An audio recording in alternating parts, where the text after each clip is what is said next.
Good morning.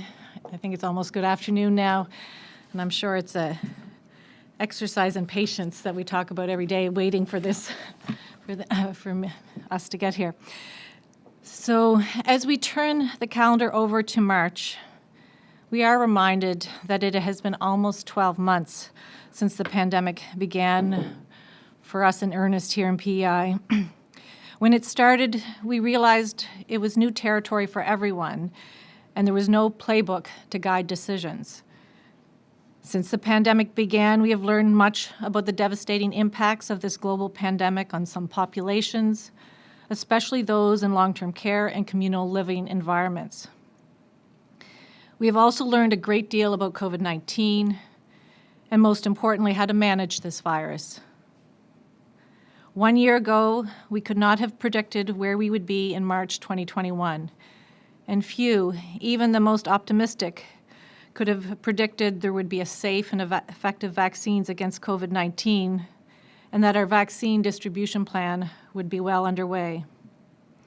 Today, I will give you an update about COVID-19 and discuss our vaccine distribution plan. In PEI, there are 4 new cases of COVID-19 to report today. One is a male in his 20s that is a close contact of a positive case related to a cluster of cases in Charlottetown. Interestingly, this individual initially tested negative and developed symptoms and was positive on a subsequent test. As a close contact, this young man had been in self-isolation since his initial test. One is a male in his 20s, and the investigation and contact tracing is just beginning, but likely related to travel. The other cases are a male and female in their 20s who are connected to each other. Public health nursing is investigating if these cases are related to both the cluster of cases in Summerside and in Charlottetown. These cases are now in self-isolation with mild symptoms. Since the pandemic began, we've had 136 cases of COVID-19 and currently have 22 active cases. During the past week, we have been dealing with an outbreak of COVID-19, and this is really to summarize. A cluster of about 11 cases in the Summerside area, all in their 20s.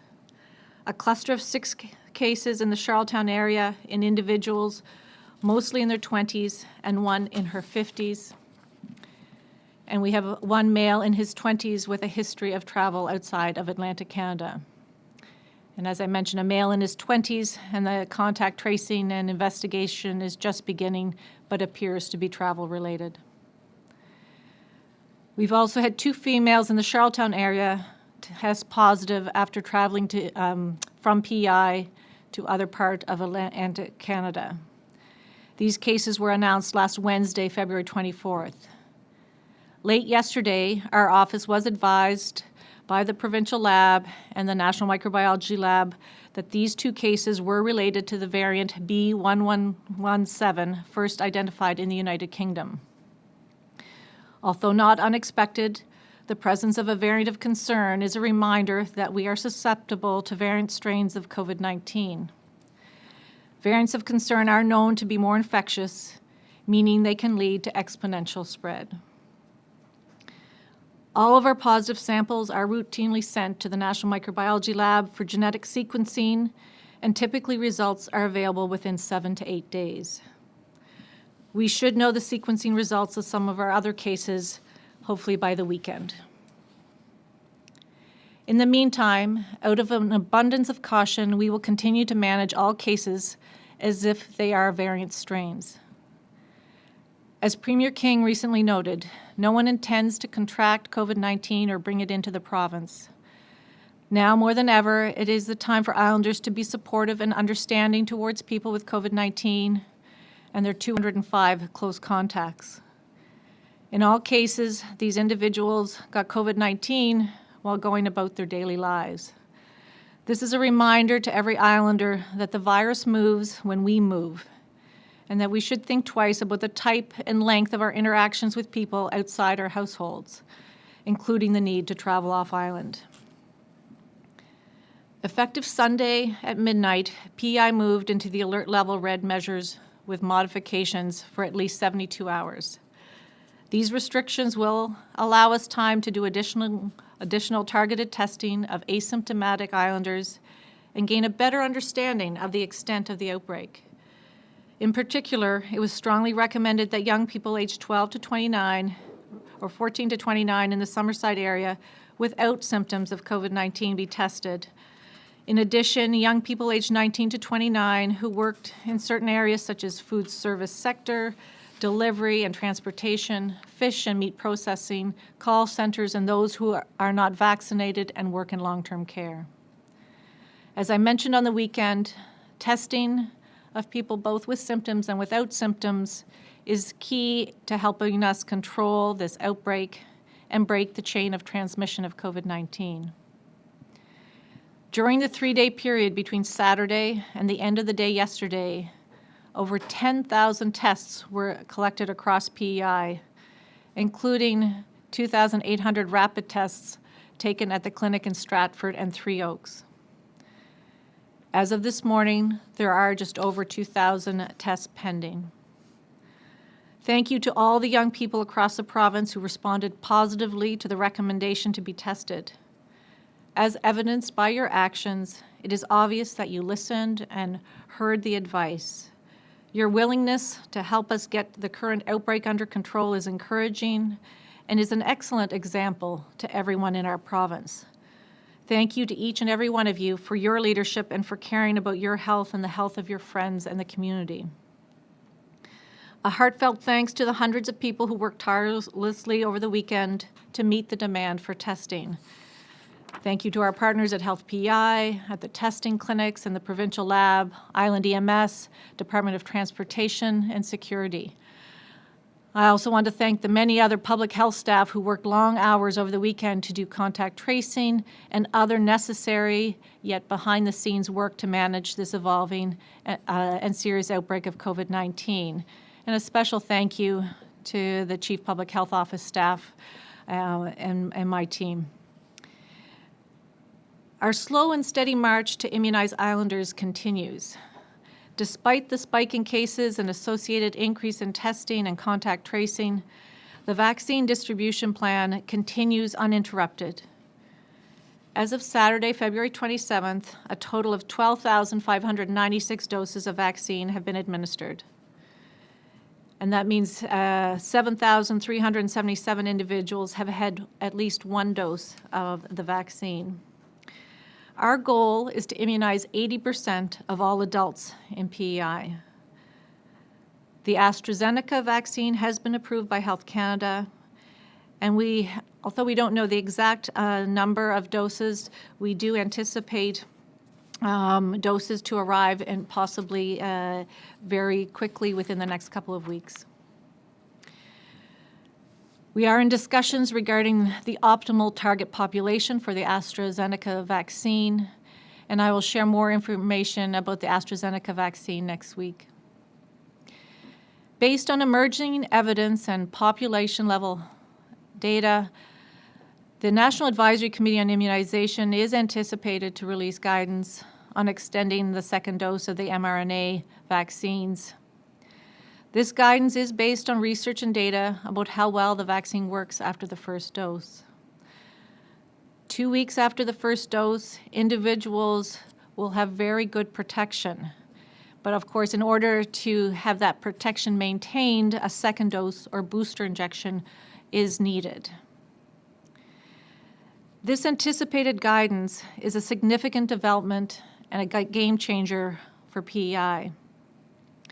Given we expect to receive approximately 100,000 doses of vaccine in PEI between the 1st of April and end of June, and based on this anticipated guidance, we plan to offer every islander over the age of 16 a single dose of vaccine by the end of June. All individuals over the age of 80 will receive the 2 doses based on their existing appointments. However, going forward, others will receive a longer time interval in between their first and second doses.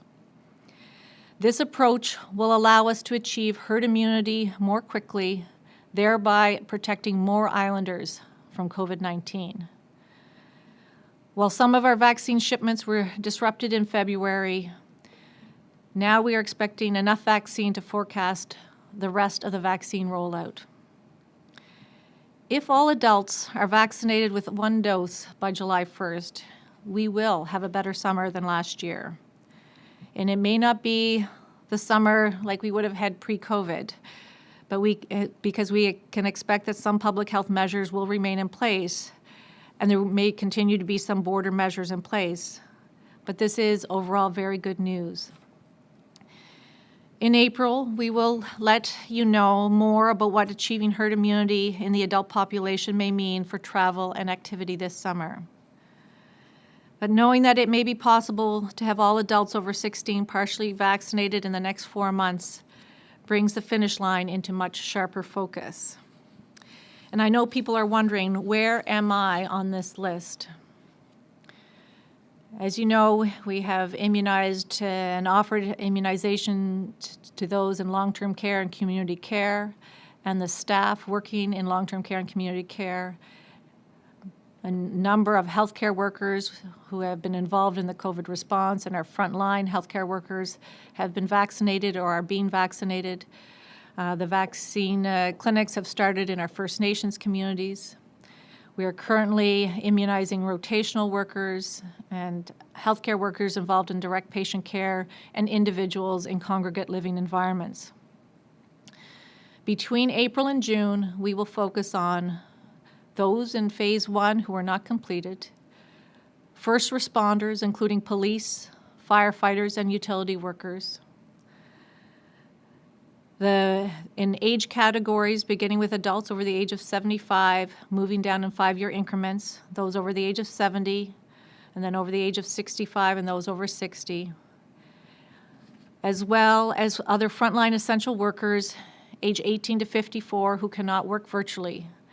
And these will include teachers, public transit drivers, seafood and meat plant employees, grocery and retail clerks, as examples. Indigenous adults not immunized in the first phase. Adults age 18 to 59 with underlying medical conditions who are at high risk for severe outcomes and their primary caregivers. Examples of underlying medical conditions include Down syndrome, cystic fibrosis, COPD, organ transplant recipients, people undergoing chemotherapy, to name a few. Adults between the ages of 50 and 59, beginning with those over 55 and moving down in 5-year increments to age 20. Non-frontline healthcare workers needed to maintain system capacity, and non-frontline essential workers, and all remaining adults over the age of 18, followed by youth age 16 to 17. Beginning in July, second doses will start to be administered. Youth age 15 and under will be immunized as vaccines are approved for their age groups. And non-permanent residents, international workers, and students will also be immunized. There will be public announcements when it is time for each group to book appointments, and I know Marion will be involved in that going forward. Systems and processes are being tested through Health PI for booking appointments to prepare to ramp up later this month and in April.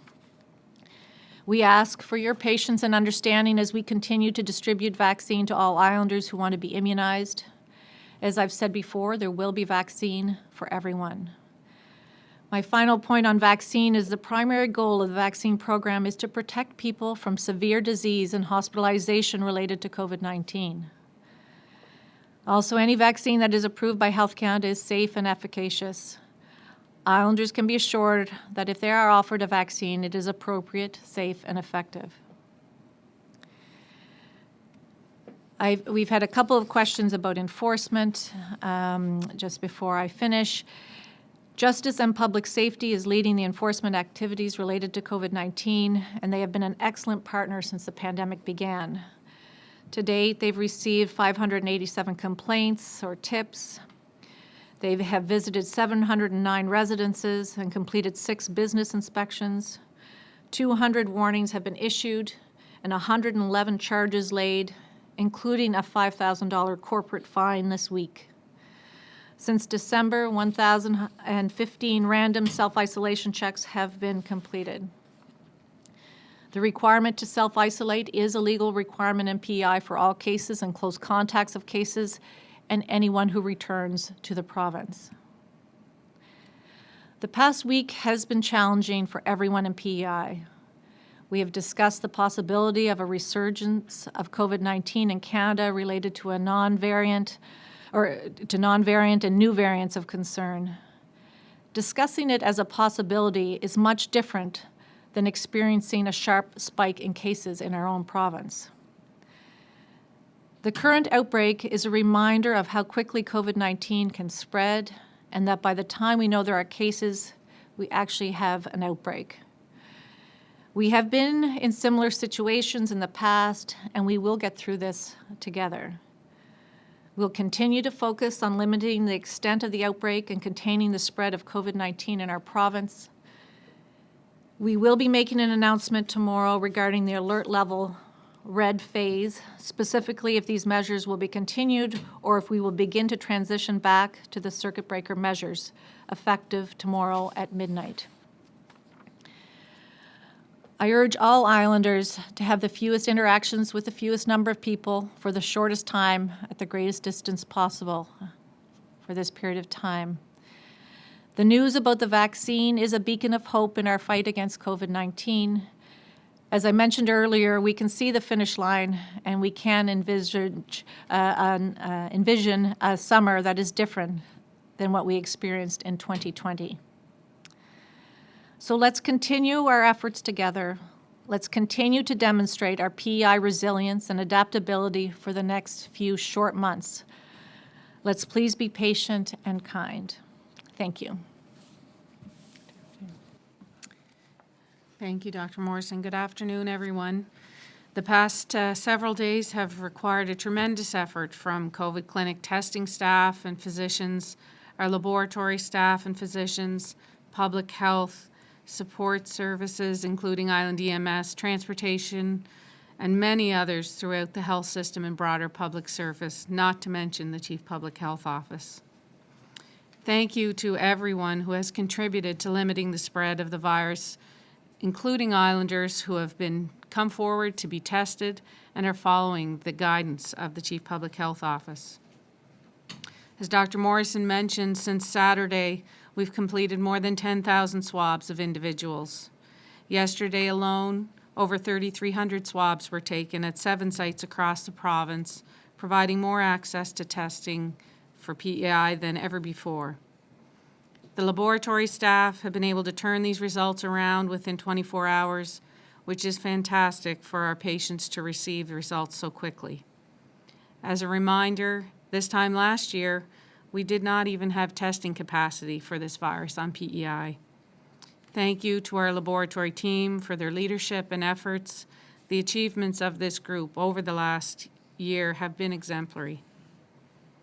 Today, we continue to provide testing services, and the up-to-date testing site information is available on the province's COVID-19 website. I do want to note that some of the testing clinic hours have changed today due to the weather, in particular in Borden and the Summerside area, and we will continue to monitor the weather and open clinics in this area if weather permits. I'd refer people to the website for the most up-to-date information. It's wonderful news today around vaccinations, and even during this time of outbreaks and clusters of cases in our communities, we've continued to offer vaccines to eligible groups. We've completed our residents and staff in long-term care and community care facilities, and this includes the other groups are healthcare workers, those who are 80 or older, including home care clients, and those people who are waiting to go to long-term care or community care. We've also been offering appointments to our registered rotational workers during this time. Individuals aged 80 and older can continue to book their appointments for upcoming vaccination clinics. The number to call is 1-844-975-3303, or you can book an appointment by using the online booking site, which is located at the princeedwardisland.ca/covidvaccine. I do want to note there is a clinic happening today for those 80 above in Summerside area, and we have received some calls to cancel those appointments due to travel, and people are able to do that. Then they need to call the 1-844-975-3303 number if they want to reschedule their appointment, and that will be rebooked for you quickly. We are planning for the time and anticipating that time when we can offer vaccine appointments in our community clinics to those next identified groups. I want to give a little update on Health PEI services in relation to the current modified red alert status, and we've specifically made some changes to visiting across the province at our sites. There are no regular or designated visitors at Health PEI acute care or inpatient care areas. Patients may have up to 3 partners in care come to support them. Compassionate visitors are permitted in exceptional circumstances, such as a patient's end of life, also for pediatrics, labor and delivery, or palliative care and critical care. Patients in emergency departments and other walk-in or ambulatory care services, including mental health services, may have a support person accompany them at this time. And there are no changes to long-term care visiting. Residents can continue to have 3 partners in care and up to 6 designated visitors, with a maximum of 2 visitors at one time. I want to thank everyone and all Islanders once again for your patience and understanding, as I know many of you have waited in longer than usual lines to be tested, but you've paid attention to the message and the public health measures that have been put in place. We appreciate your patience with us as we continue to try and offer as quickly and efficiently as we can testing services and results to you. Please stay safe today with the weather and road conditions. Thank you. Thank you, Marion. Je sais que j'ai pas mis beaucoup en français, mais on a, juste pour mentionner, on a 4 cas qui sont nouveaux aujourd'hui. Ils sont tous dans les 20e âge. Il y en a un qui est relié, on pense, à voyage hors du province, et puis un autre qui est en contact avec des cas ici à Charlottetown, et puis 2 autres qui sont peut-être liés à Summerside et à Charlottetown, et puis ils sont en train de leur parler maintenant. Et puis, les détails de la vraiment phase 2 du vaccin, on va mettre les détails sur l'Internet. Ils ne sont pas là encore, mais on va continuer d'en parler. Mais grand-chose est qu'on va, ils vont avoir plus de temps entre la première dose et la deuxième dose. Alors, ça va donner la chance de les adultes ici à l'île du Prince-Édouard d'être offerts un vaccin avant le 1er juillet. Alors, c'est, je pense, une bonne nouvelle. Yeah. So I'm going to turn over for questions. Gabrielle Drummond, Radio Canada. Good afternoon to you both. Bonjour, Dr. Morrison. Ma question, ça va être en français. Aujourd'hui, vous avez annoncé 4 cas de COVID-19. Vous avez aussi signalé ces 2 cas qui ont été annoncés la semaine dernière parce qu'il s'agit d'un variant britannique. Vous avez eu ce constat. Je crois qu'on parle maintenant de transmission communautaire. Donc, dans quelle mesure les données que vous avez aujourd'hui entre vous, ça va influencer votre décision de prolonger ou ne pas prolonger les mesures de santé publique et aussi de garder l'île en zone rouge? Oui, alors on ne voit pas des cas dans la communauté qui ne sont pas liés au cas qu'on vient d'annoncer. Alors, ça a l'air que les cas sont liés ensemble. Et on fait tellement de tests, on a fait plus de 10 000 tests, et puis on ne voit pas les cas qui ne sont pas liées à cette cluster. Alors, on regarde ça, on regarde le nombre de personnes qu'on a testées et on n'a pas d'évidence en anglais, on dit unlinked cases. Alors, quand on a cette information, on n'a pas raison pour penser que c'est beaucoup de transmission communautaire à cause de ça. Alors, je sais que ça peut changer, mais à ce moment, on n'a pas de raison de penser qu'il y en a beaucoup de personnes dans la communauté qui ont la COVID-19. Alors, je pense que à ce moment, ça a l'air qu'on va on va faire une décision demain, mais je n'ai pas l'impression qu'on doit continuer dans la phase rouge à ce moment, ce qu'on sait à ce moment. Parfait. Et ma deuxième question, c'est par rapport justement au dépistage, parce que vous avez commencé à faire un dépistage massif en fin de semaine et aujourd'hui, quelques cliniques ont été fermées en raison de la météo, d'autres cliniques vont ouvrir en retard. Alors ma question, c'est quel sera l'impact de la fermeture de ces cliniques ou la réduction des heures d'ouverture sur le dépistage massif et aussi sur vos efforts pour contrer la propagation de la COVID-19, surtout de ce variant qui est maintenant ici à l'île? Oui, et puis il faut mentionner, être clair, que le variant est seulement avec les 2 cas qui sont annoncés. C'est pas relié au cluster du tout. C'est les 2 cas qui sont liés au voyage hors du province et puis s'isolent avec tous ces contacts qui sont proches.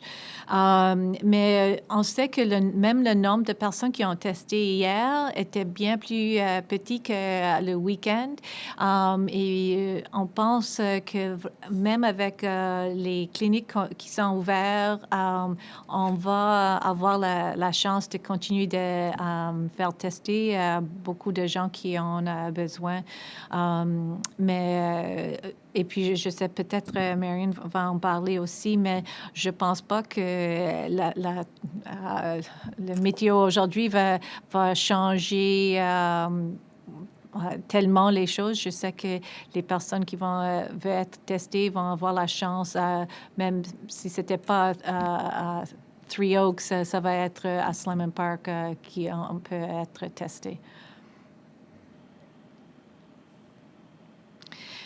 I'm just going to repeat one of the questions in English. One of the questions was, what are we looking at in terms of information that we need to make decisions about whether or not the alert level red has to be extended or not. And at this point in time, we are able to connect these cases. They're all linked to each other. They've been connected, or it looks like we'll be able to connect a lot of these cases to each other.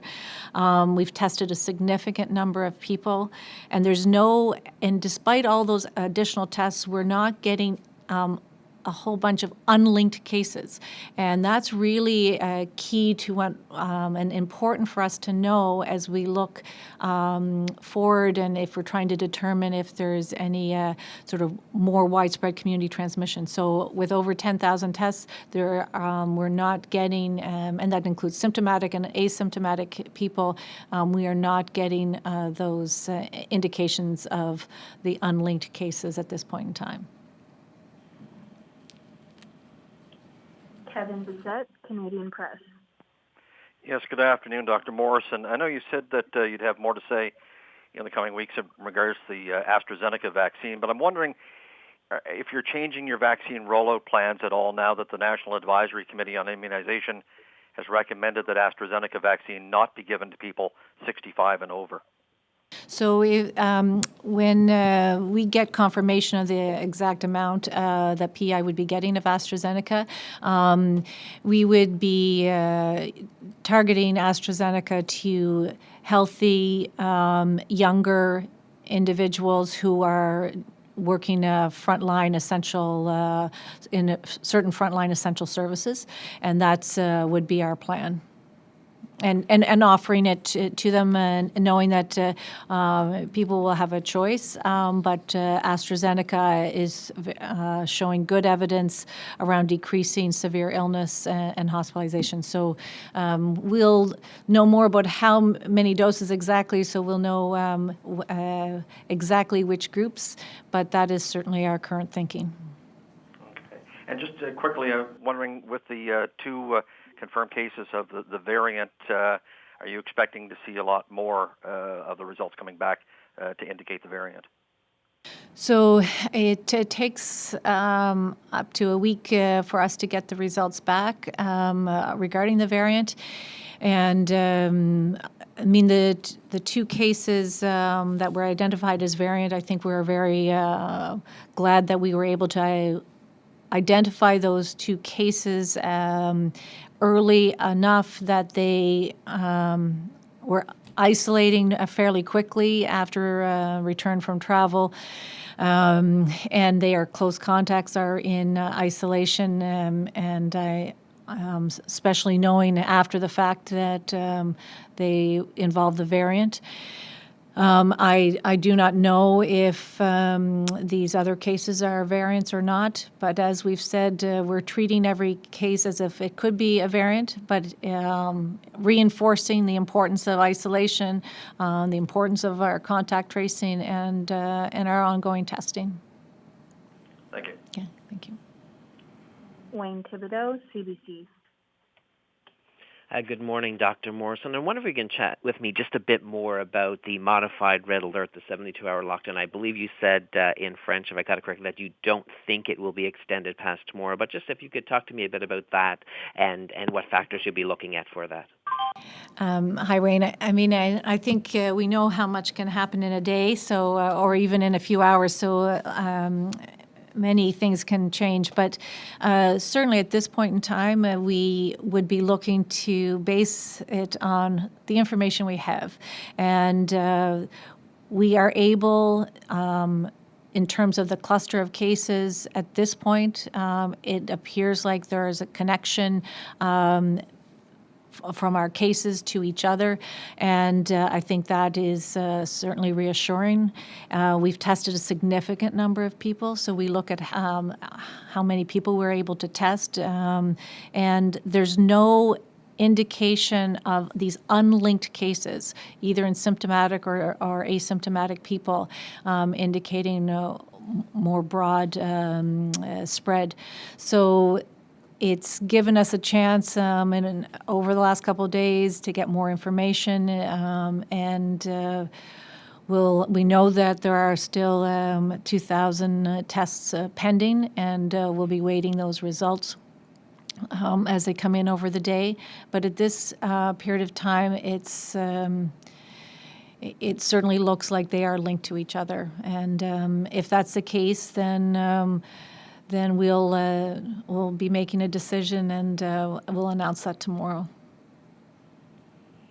Now, I know obviously it's great to have a crystal ball kind of idea, but as you look back now, do you think this was an overreaction? Did we actually need to go into this 72 hours, given the impact it has on the economy, business owners in this province? Well, Wayne, I think I would much rather sit here and think about why we would have overreacted than be here trying to explain why we didn't react enough, because of the devastating consequences if we don't. So I think the Premier mentioned the other day, we hoped at the time, is this too much? But we would rather it be too much than that we didn't do enough. And it's also for a short period of time. And so we will, we're still getting cases, we're still doing follow-up, but I think we will all be feeling more comfortable if we know it hasn't had, that all the cases are linked. We still do not have a source for any of these cases.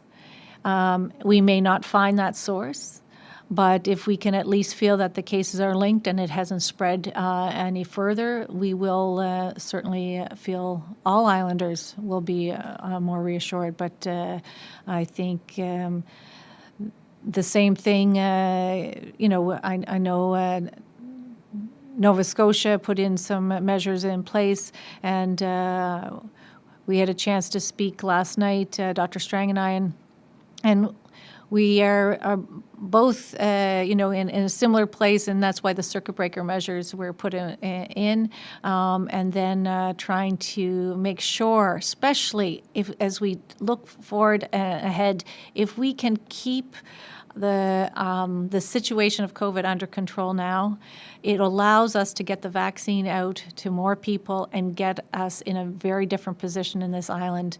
We've not had any hospitalizations. We've not had any deaths to date. And I'd like to do our best to make sure that continues until we can protect everyone.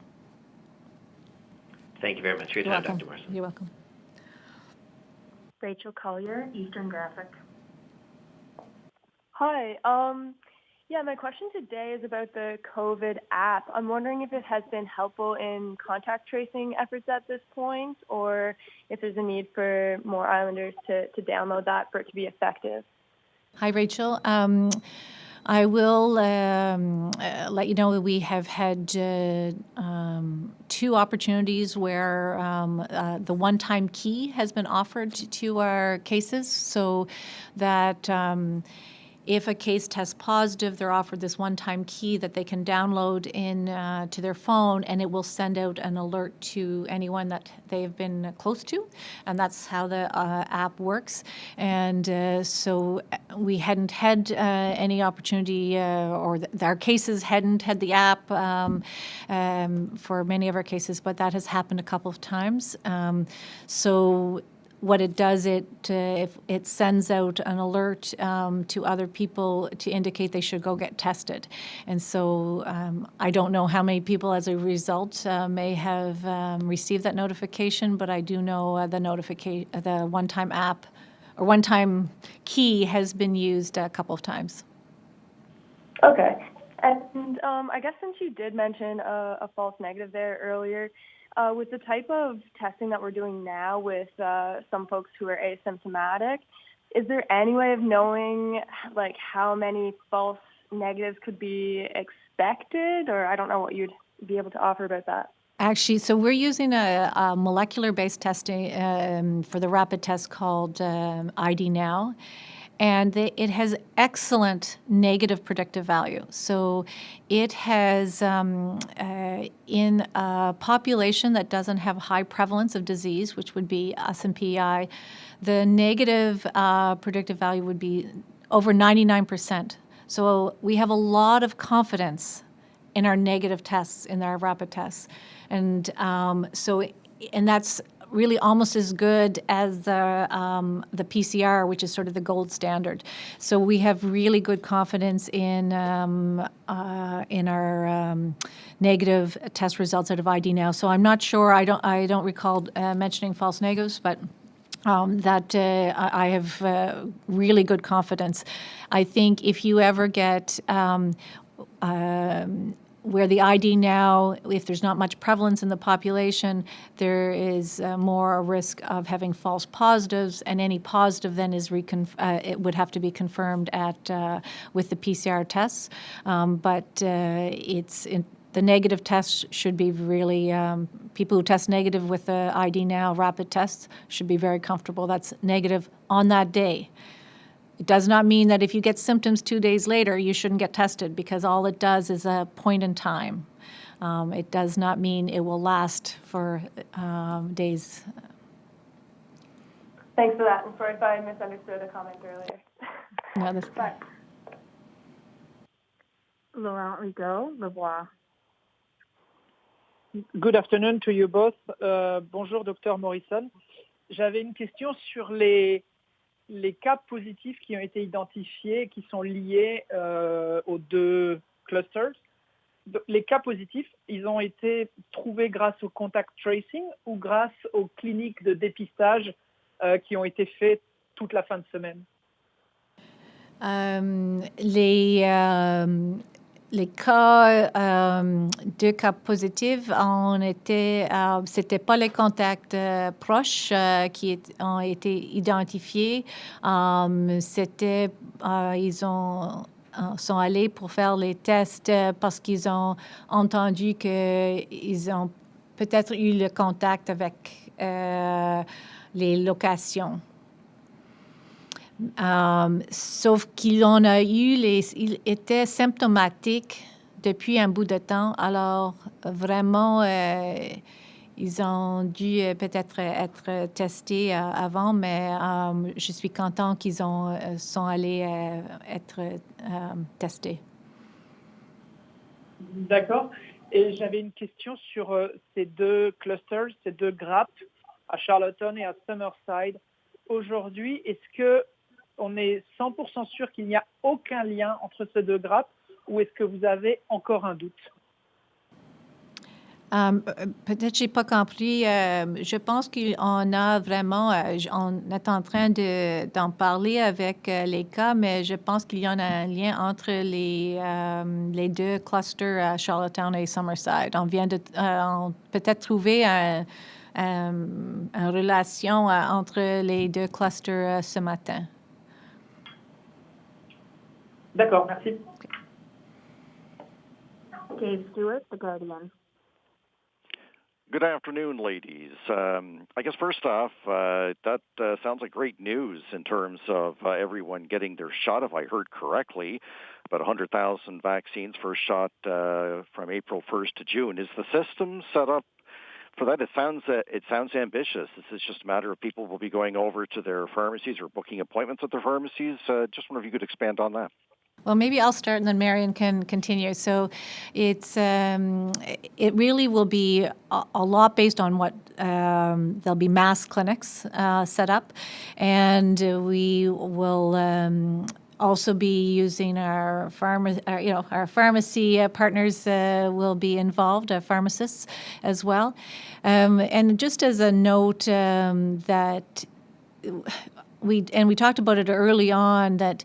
We know we gave 80,000 influenza vaccines in this province within just around the same period of time, within 3 months, and that's without any concentrated huge effort and to. I mean, it was a big effort, but we weren't doing mass clinics or anything at that time. So, I believe it can be done. I know it's not going to be easy, but I think we're all motivated. To try to do the best we can and get everyone vaccinated. So maybe you want to add to that. Or, yeah, we've been planning for the mass clinics to offer, thousands of doses at one clinic in a day. And so we're really trying to make sure we're prepared. I think we've seen our experience here with the initial call out for those age 80 and over, where we had some backlog and calls and technical issues, and we've seen that across the country as others have opened up their booking systems. So the eagerness of Islanders to receive the vaccine is also the good news that we have on BEI. So we really are doing everything we can to be prepared and be as organized as we can so people understand when it is their turn, how they do receive an appointment, where they go. There will be multiple clinic locations across the province, as well as Dr. Morrison mentioned, using our pharmacies throughout communities. So we'll all be working together and needing everyone to work together and listen to the schedule as it comes out, and we'll just keep rolling that forward as we move along. It's wonderful news today. For shedding light on that. I guess my follow-up question would be, I had heard over the weekend from the Charlottetown, not from the Charlottetown Airport, but in relation to the Charlottetown Airport, that those testing incoming passengers were pulled off to deal with the emergency outbreak. Are passengers still being tested at the airport, and is that testing mandatory? Yes, I can start. And we did pull those resources that were going to do testing on Friday evening, and since then we've had them deployed, obviously, at our other two additional 3 additional pop-up clinics, I think, throughout the weekend to try and meet the surge in testing requirements that were called out to Islanders, and they responded. So that is still on hold at the moment as we're offering the additional testing in other locations. And the other comment would be it is not a mandatory test when people arrive, but it is offered to them. Yeah. Dr. Morrison may want to add. And so I agree with Mary. And the only thing I'll add is that it is, if people, when they arrive, it is required that if they want to work isolate or be a rotational worker or an international traveler, those would be categories that testing is required. So they would be tested the next day, so that would continue. So not as convenient as having it done at the airport, but the requirement would still be there if they are doing work isolation or rotational workers, or international travelers would be coming in. And then, of course, everyone else coming off the plane as well has to self-isolate under the order, regardless of the tests. Thank you so much for clarifying your time. Okay, thanks. Thank you. Louise Martin, CBC. Hi there. Good afternoon to you both. Dr. Morrison, just before I get to my question, it's on the vaccines. Can you just repeat in English what I believe you mentioned, a potential link between the Summerside cluster and Charlottetown cluster? Yes, and I think I did mention that even in the notes. So public health nursing is investigating if these two of the new cases are related to both clusters in Charlottetown and Summerside. Okay, thanks so much. Yeah. Sorry I missed that in your notes. There were a lot of things. I said a lot of things, so I had to check. So on the vaccines, that seems like quite a dramatic shift in guidance with delaying the second dose. And so what I gather is healthcare workers and older Islanders will still get 2 shots. So how are you going to decide who else gets the booster shot, and when do they get the second shot, or do they at all? So I think I'm glad you clarified. Everyone still requires a second dose. Everyone is going to still require a second dose. But the interval between the first and second dose, Louise, is extended. So right now, the appointments that have been already made for those, for instance, 80 years of age and older, are 28 days apart. And those will continue because we don't want to go in and change those appointments. But going forward, we know there's good evidence that there's good protection that will be able to have after a couple of weeks after the first dose, that will continue, and that we anticipate the second doses will not be required for 3 or 4 months. What about optimal efficacy? I mean, we've talked about this before, and in the U.S. infectious disease official Anthony Fauci is saying delaying a second dose to inoculate more Americans creates risks. So is there a risk to Islanders who get a second dose later than the recommended time that it will be less effective? Actually, I mean, we know from vaccines, actually, that in our history of using vaccines, that actually some delay between 2 doses is actually can be beneficial because of how your immune system responds. And so, for instance, some of our vaccines we give now are delayed. There might be a booster dose 6 months later. Sometimes, the booster dose is given 4 years later. And even when you look back at our various young vaccines in childhood. So there's a lot of information about vaccines, and I think this would certainly be consistent with that. Again, we have not, we anticipate this information out of NACI, but we've had a chance to look at some of the emerging evidence that is coming. For instance, most of Quebec has only given first doses to much of its population already, or they've only been doing first doses. They haven't been booking second doses the same way we have. And so I think this would not be a recommendation if we thought there would be a risk. And I think the risk is not protecting our population when we know there could be more variants either coming or there's variants circulating. So protecting our population as broadly as possible, as quickly as possible, is, I think, a really important thing to do. Okay, thanks Okay, so much for clearing up the second dose part 2 in the first question. Yeah. Julianne Lecachère, Radio Canada. Bonjour, Dr Morrison. Mes questions vont être assez similaires, mais en français, aux questions posées par ma collègue Louise Martin. Concernant la vaccination, expliquez-moi concrètement, c'est quoi le nouveau plan de la province? Vous dites 100 000 doses et tous les insulaires de plus de 16 ans auront reçu au moins une dose d'ici la fin du mois de juin?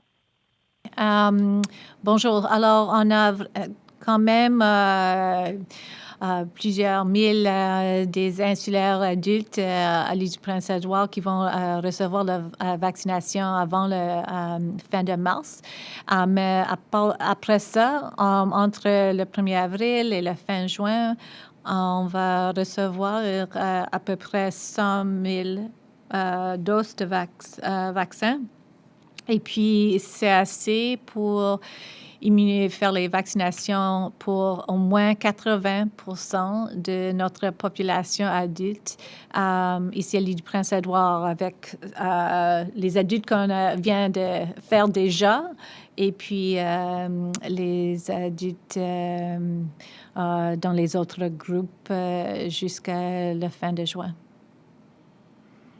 Docteur Morrison, parlez-moi un petit peu de l'écart entre la première et la deuxième dose. Si j'ai cru comprendre, vous avez dit que maintenant, les rendez-vous pour la deuxième dose sont à peu près 28 jours après. Est-ce que après le mois de juin, quand vous aurez donné une dose à tout le monde, on sera à combien? 2, 3, 4 mois? Parlez-moi un petit peu du délai que vous allez mettre entre la première et la seconde dose. Alors, ça va être au moins 3 mois, mais j'imagine que ça serait un peu plus proche de 4 mois. Et puis, on attend les détails vraiment de NACI, mais c'est à peu près ces dates-là. Et puis, alors, ça change beaucoup quand on peut vacciner plus de personnes avant la fin de juin avec cette période de temps entre les deux vaccinations que de faire tout le monde entre 28 jours. Mais il n'y a pas d'inquiétude. Le vaccin va rester aussi efficace entre les deux doses. C'est plus que 91%. Parfait, merci. Great. I think that's it. So thank you very much, Marion, and thank you, everyone.